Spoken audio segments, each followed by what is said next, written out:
Got this nice big beautiful carrier unit. Dude, airflow? I mean, look at the difference. That's what they're getting. That's what they deserve. Great installation here. All right, we got this blowing in our face, but look at this, is unbelievable. This is so loose, and it's so deep in the pulley, it's already ruined the inside of the pulley. So I'll have to close the sheave and get it riding on the outside, put some actual tension on it. I'm pretty sure that this is a unit from like 21 or 22. It's 49. All right, well,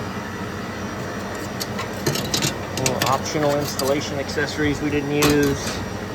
All right, let's get this one. I removed the belt. I loosened this and I closed the sheave.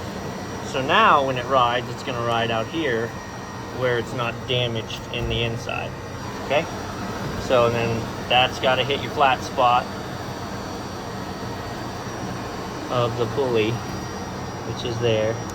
All right, so now that the pulley is adjusted, this is not loose enough to get on. I'm not just gonna force it on. So we're gonna loosen all this up, put slack on the belt, or put slack on this so I can get the belt on, and then we'll drop this back down to put tension.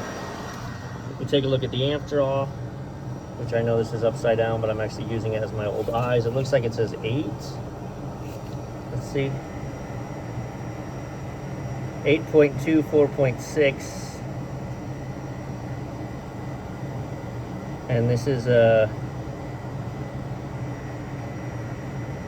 it's probably a 460. Nope, yeah, 230, 460. So 8 point, what did I say? Whatever it was. I don't have to waste your time. 9.2 amps. So once we get this tensioned up, we gotta pull it over here with the door closed. Make sure we're not over it. Now we're moving air. Look at this, terrible, man. If you slide this over, that's going to be close. This is the worst. All right. We'll chase this back, pull our amp draw. We're pulling 7 amps. I put the thermal in there just to make sure we don't have any weird connections. Our contactor points look good. We are going to clean the coils of this unit, even though they look clean. Whoever was servicing them previously, I don't trust. I'm going to check this for rub out points to make sure we're not going to have a wiring problem. These coils don't really look dirty. That's what's on this side of them. Haven't done that side yet. You can definitely see the crud inside.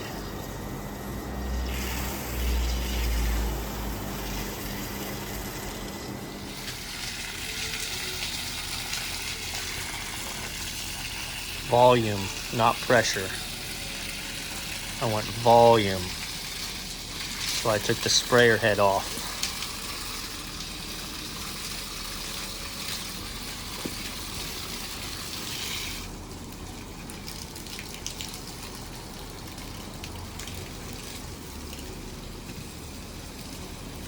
People don't flush the coils well enough after they clean them.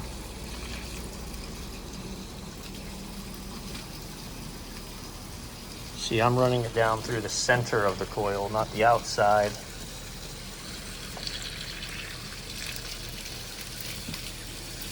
What's still bleeding out over there? That dirt and grossness still coming out. And I'm flushing here. Just a high volume, low pressure flush until everything comes clear.